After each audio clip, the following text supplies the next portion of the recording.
very good morning, ladies and gentlemen. You are more than welcome to this episode of the Coffee at 11 show, brought to you by wigwam.ie SME Peer Support. Delighted and excited to introduce you to my special guest today, a man that I've been a fan of for several years, a friend of for the last few years, and a man I admire so much, and a man who's literally going to take us on a whirlwind journey, that I can guarantee.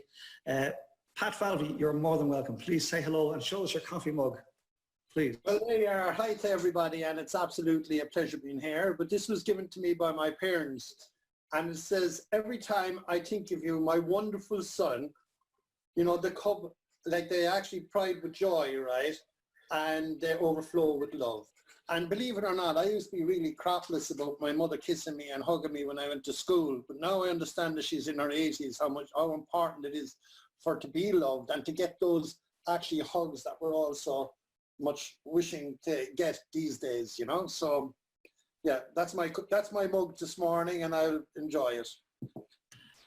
We've gone way over time, but that's not a problem in the slightest, right? Not a problem in the slightest, because anybody, if you have to go, you know, sorry to lose you, but we'll have the replay out later. We fully understand, because we have gone over time. But it's been so rich, and I'd love to open it up, if I may, Pat, if you have the time. Can we open it up to Q&A from the floor? Is that okay with you, Pat? Yeah, that's perfect. Before I do that, I'm going to ask you, if I may, and we spoke about this earlier, just one tip. What tips would you give to somebody, your nearest and dearest, little Jack? Okay. Can you give us a tip? Basically what I'll do is in that, right, okay, because, you know, I do this, you know, and I'm always ready to give someone advice that I would think is worth. First and foremost, have resilience, right? Resilience is one of the most important things, and that can be learned, by the way. It's also about believe in yourself, right? Even in this bad time, believe no matter what's going to actually happen to you, that you have the ability to do and get out of it, right?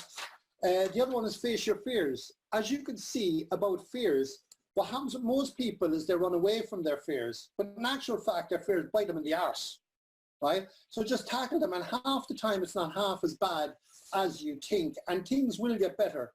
Look after your mental health, by the way. That's very, very important. They were treating me with freaking Prozac, and I was actually suffering from self-esteem depression. And by the way, there is a huge amount of a difference. And, you know, you can throw people into it. Stay fit, because it enacts the endorphins. Get out into the air. Try to get those endorphins going, right, okay? Or if not, like, just get up a few thousand steps per day. Slow down and love yourself, right? My mother used to always have a great saying, if you don't love yourself, how do you expect anyone else to love you, right? Because if you don't love yourself, you're not being your authentic self, which means that's what's creating the fact that you don't love yourself for not being yourself, right? You know, there's a great saying is, right, and I know, like, some of you may have in the past saying, like, you know, who's this guy, Pat Falvey, with all these dreams, like, and goals and things like that? Is he a bit not much and things like that? But I learned one thing from my grandmother and my parents. It's none of my effing well business what you think about me. It's none of my business what you think about me, right? Because of the simple fact, if I leave that affected, then I'm not my authentic self. So it's a great bit of advice, right, okay, for everyone, not to care about the critics. It is not for the critic to put the strong man down, because he has never got into the arena to fight blood, sweat and tears to make that goal or dream a reality. You know, be an optimist. You know, don't be a pessimist. Look, the glass is half full no matter which way you look at it. You know, it's just a matter of what side of the glass that you want to be on. And hang around with positive people. Be part of the tribe. Stay connected. This is what we're doing.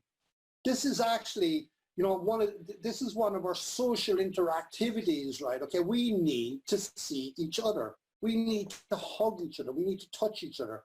And the simple fact about it is things will get back to normal. I was there the other day, and my little grandchildren, Lily, it was my birthday, and she made a cake at 4 years of age for her granddad. And she was running towards me to wish me, you know, a hug. Now, I'm the one that's at risk, by the way, because I have a couple of conditions. And next time looking at her, and she stops. And she said, Grandad, do I have to give you a virtual hug, right? I looked at the mother looked at me and he said, oh, fuck that, right? And she ran towards me, she caught me, and she put her hands around me, and she gave me such a big hug. Now, I am not in for the fact, I'm a person that will take calculated risk. I'm calculating the fact, yes, if I get COVID, I might die. But if I get COVID, it might be the best thing that ever happened to me. I might get out the other side of it, and then I won't give a shit about COVID. And yeah, I'll be cured. Right? So the thing with it is, I'm not going to, there's too many people, there's going to be more people, 10,000 suicides are going to be caused from this in England alone because of the mentality of us now being in lockdown. And loads of people are afraid to come out of it, like loads of people are, but you look at the statistics, very important to look, and look, one of the most important things in life is to have gratitude. Be grateful for what you have. And of course, we're all suffering from all of those at some stage, whether it's anxiety, stress. There's not one of you who haven't done it. And the thing I would say, like, you know, as you can see here, I'll try to call it out, be an optimist, have hope, accept yourself, right? Stay connected, find purpose, master your environment, and express gratitude. They're the advice that I would give anybody out there to, you know, get over this. And like, get over yourself, build a bridge, get over it.